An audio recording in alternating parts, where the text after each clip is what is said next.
Hi, welcome to the She Built It Experience with Melanie. You're here because you want to scale and grow your business, master business strategy, and learn about new tech innovation. Join me and my inspiring guests as we dive into the topic of how to create, build, scale, and operate the business of your dreams.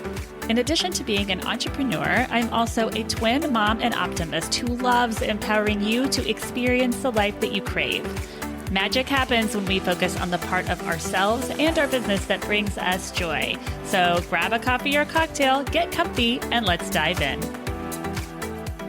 I am thrilled to be chatting with Natasha Myers. She is a recruiter and the founder of PeopleTree, a full-service recruitment company based in Nevada. Natasha, please tell us who you are and about the leaps that you've made throughout your career prior to launching PeopleTree. Melanie, thank you so much for having me on.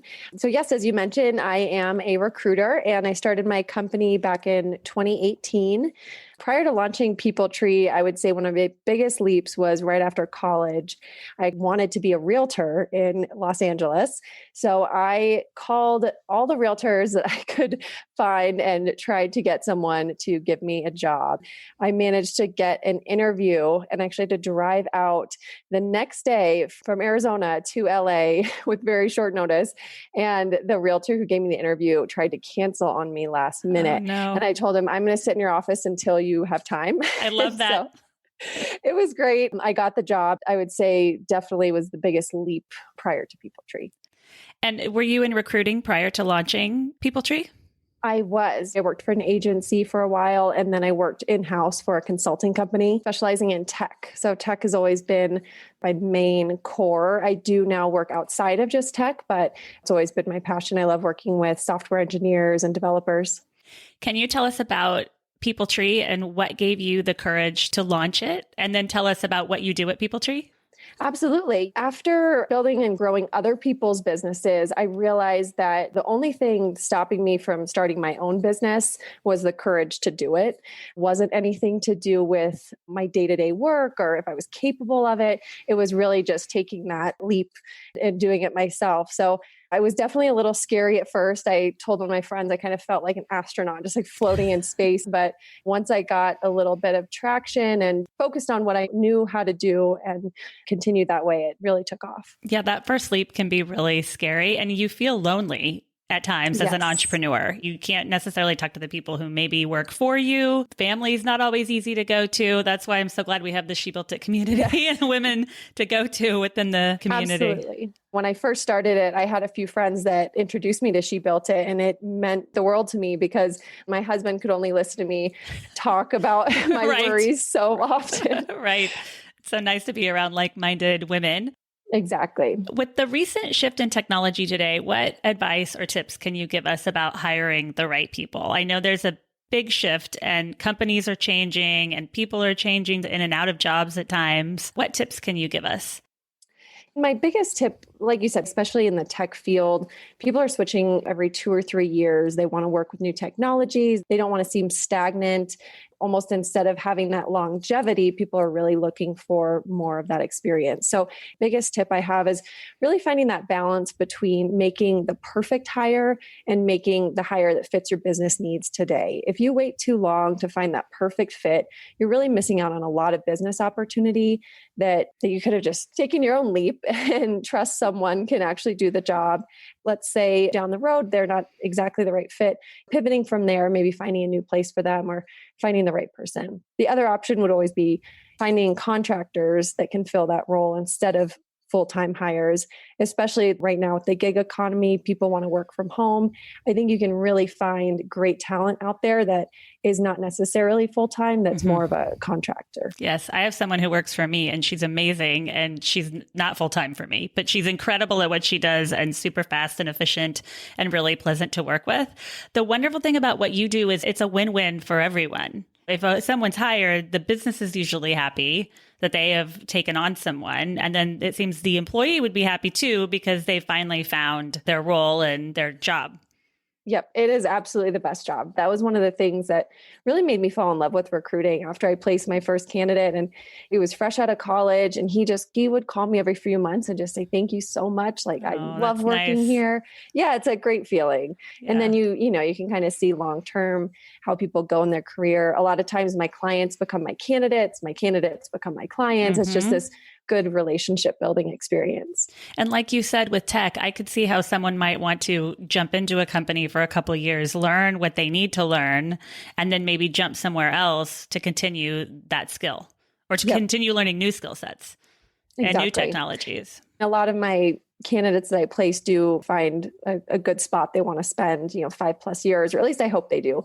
But sometimes they will come out of that role and say, "Hey, I am looking again," whether a company changes or, culture shift, whatever it is. I do have people come back and tell me they're ready for that next step. If you're someone that's looking for a job, can you give us tips on what they might be able to do to be noticed when they're interviewing? Yes. If you are a candidate looking to be noticed, follow up as much as you can. Try and find that either the HR person or the hiring manager on LinkedIn. Find a phone number, call them, send them a more personalized email. If you think that putting your resume or just applying with your resume is going to get you in the door, unfortunately, these days it is not going to happen. Networking is number one. If you know someone that knows someone that works at a company that can get your name in front of the hiring manager, it makes all the difference, hmm because people are just being bombarded with resumes. I mean, right now, when people can apply with one click on Indeed or LinkedIn, that people are just clicking apply and they have no idea what the job entails or aren't really a great fit for it. hmm So it's just sifting through those resumes can be very time consuming for hiring managers. So use your network or build a network as much as you can. I would assume calling or sending a note or just that's the extra mile. And that's probably what's going to get you noticed. Absolutely. And you would be surprised how few people do that. Have there been shifts that you've seen that your clients have made where they've been able to increase revenue through technology? Yes, everyone that I've seen that's been able to increase revenue has become more data focused. hmm They've really capitalized on the fact that you can take in so much data about your customers. Now you see a lot more people who are either data scientists or data analysts, and that's been a really big job market that I've seen come out. I would say a quarter of the roles that I filled in the last year have something to do with data. So if you're not already using data to drive revenue, figure it out, hire the right people. And it can be overwhelming because it seems like, I mean, I'm on so many different apps and platforms with She Built It. It seems like all the apps and platforms are now trying to provide data. So it can be a little bit overwhelming as far as, okay, where am I tracking this data? And then when I have the data from that particular platform, what am I going to do with it? Because it seems like every platform you're on now has such great analytics. Absolutely. It is definitely a skill set unto itself. There are people that are really talented at using it and figuring out, I mean, real estate, e-commerce, whatever it is.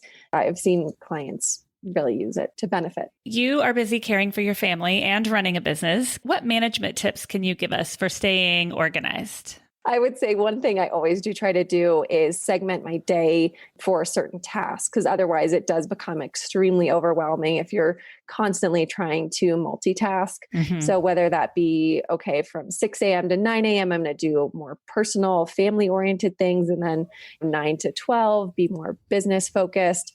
However you split that up hour by hour, or obviously just prioritizing. If you see something that is important, put it at the top so that way you can check that box. And, obviously if it's a client and that's going to affect your revenue, or if you want to prioritize family, whatever that is, just make sure you let the little stuff go if you have to at the end of the day. Especially today, it's so easy to get distracted because you have two kids. I have twins. With school at home or not sending them to childcare as much or not having childcare. I mean, it's been a real struggle. And I find myself prioritizing constantly. I'm very rarely alone. And I, at this point, only have about 45 minutes to really focus on something before there's Zoom call-ins for school. I applaud you for being a mom and running a business. I mean, I know how challenging it can be, but that's really good advice to make dedicated time throughout our day and get to give that time 100%. Either family or in our business. That's my advice. I try to follow that in my advice myself, It's not always perfect. It is not always perfect at all. And I think a lot of that has to do with the kids because things pop up with them that at times are out of our control. Absolutely. We just started getting into a routine and a flow, and then it gets thrown off. Whether someone's sick and then you can't go to daycare or whatever it is, it's just a constant challenge. But I love it. I can't imagine not working. It's something that definitely keeps me sane. Right. When it's important to you and it's within you, and it makes you feel good, right? And you probably feel like you could be a better mom at the end of the day because you're able to love your kids and then also do something else that you love. Absolutely.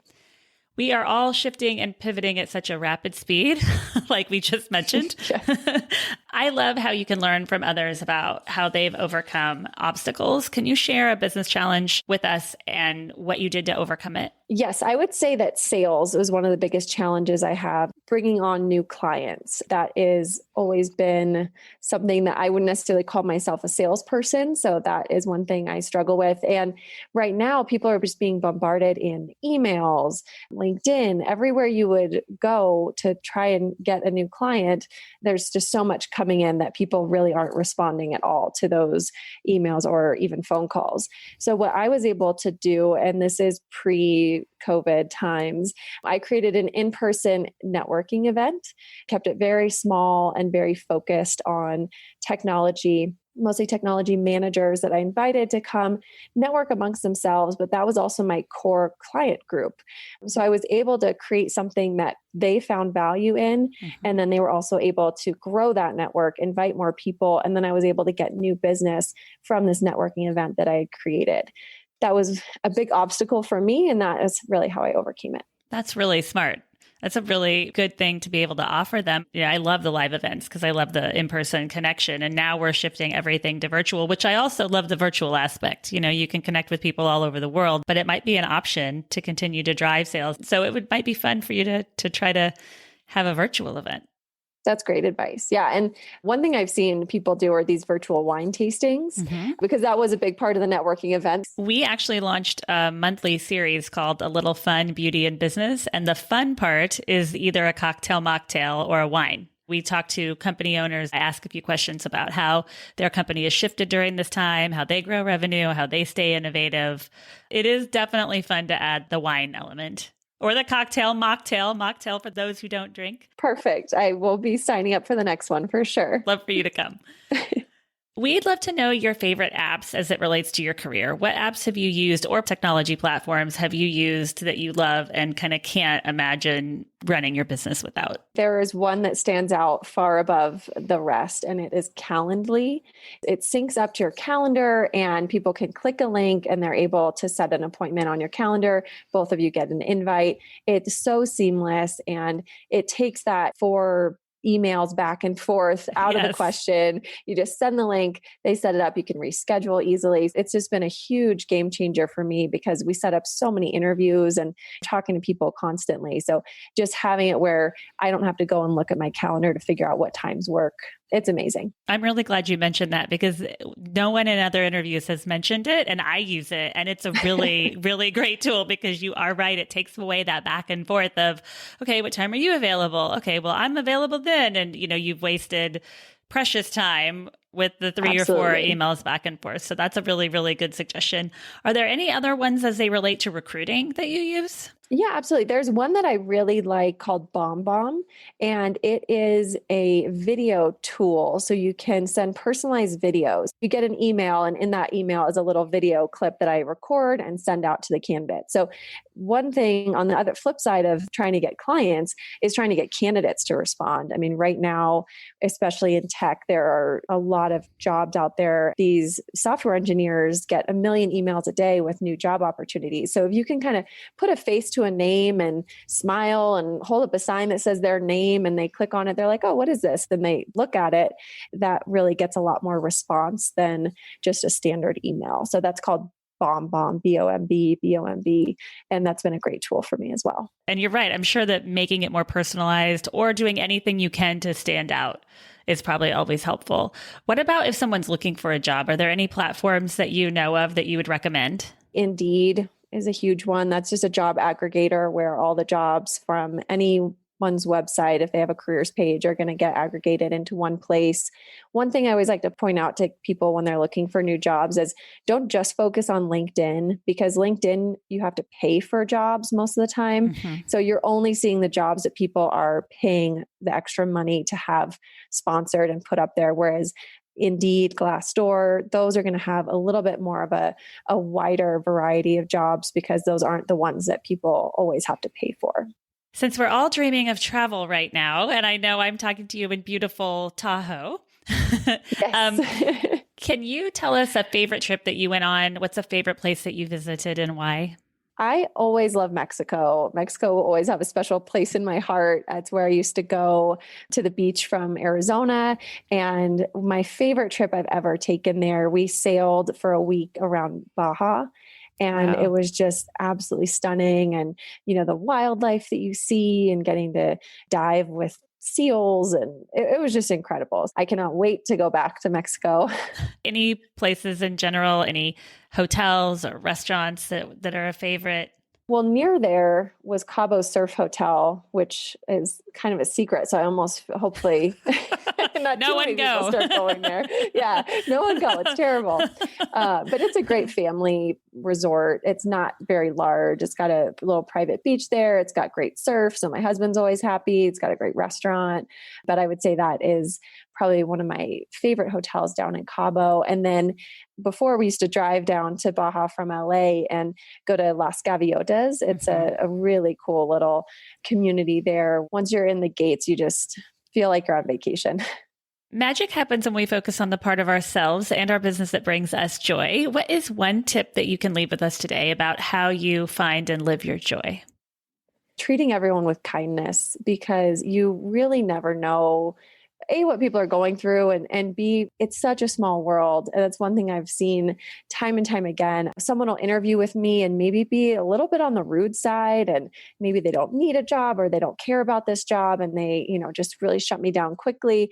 And then a month later, turns out that someone's calling me because they're like, oh, hey, do you know this person? And you always want to leave people with a good feeling. You just never know when that's going to come back around. And you want, at the end of the day, to feel good about what you did and what you said and what you put out there. So such good advice. I think that has actually benefited my business of just, always treating people with respect, always following up. That would be another piece of advice. If you're looking to fill a position and you're talking to a bunch of candidates, give people the respect and give them a call to let them know maybe they're not the right fit for the job. Right. The interaction is, even people who do work for me, the interaction is so important. People make mistakes. We're all human beings, right? But we can respond with a positive attitude as much as we can, because we make mistakes ourselves. When something happens, I try to think, you know what? I'm probably the only one that cares the most about this, whatever happened. Let's just try to fix it, and responding with a positive attitude. I mean, that's one of the biggest things that I actually look for in hiring is innovation, someone that's going to help me stay innovative and push me a little bit, someone that I'm not pulling, and also a positive attitude and really good response time. Yes, that is great advice. I think the responsiveness is big and really important. I like that, finding someone that'll push you. Yeah. Whenever I'm talking to someone about hiring them, I say, I'm looking for someone that's going to push me, that I'm not necessarily pulling along, that's going to help me stay innovative and help She Built It stay innovative. And I think saying that really sets the tone for everything going forward. Yeah, absolutely. And encourages them to push you. Yeah. I want to know what's new, because busy doing a million other things, and someone might like the apps and the platforms that you just mentioned. Natasha, you've had an impressive career. You're building a wonderful business, and you've really helped people find jobs and founders to find good people. Thank you so much for joining us today. Thank you, Melanie. It was great being on, and so nice chatting with you. I definitely missed these She Built It in-person events. This made me feel a little bit closer to those. Good. Can you please tell us how we can find you, how we can connect with you? Absolutely. So my website is hirepeopletree.com, HIRE peopletree.com. And my email address is nmyers, N for Natasha, and then Myers, MYERS @hirepeopletree.com. You can also connect with me on LinkedIn, but I would say email is by far and away the best way to get a hold of me. Thank you so much for joining us, Natasha. And until next time, keep building your business, making the daily and quantum leaps, and let nothing stop you from living your dreams. If you are new to She Built It, we'd love for you to join us. We offer community memberships, masterminds, innovative virtual events, and meaningful connections to entrepreneurs and corporate leaders. Please also check out our She Built It shop, curated products from women-owned businesses who put their heart and soul into their beautiful and innovative products. We offer She Built It business consulting and the She Built It blog. Thank you to everyone around the world who joined today. Thank you to my editor, Rich Streffolino. Please download and subscribe wherever you get your podcasts. And until next time, together, let's let nothing stop us from experiencing the life that we crave.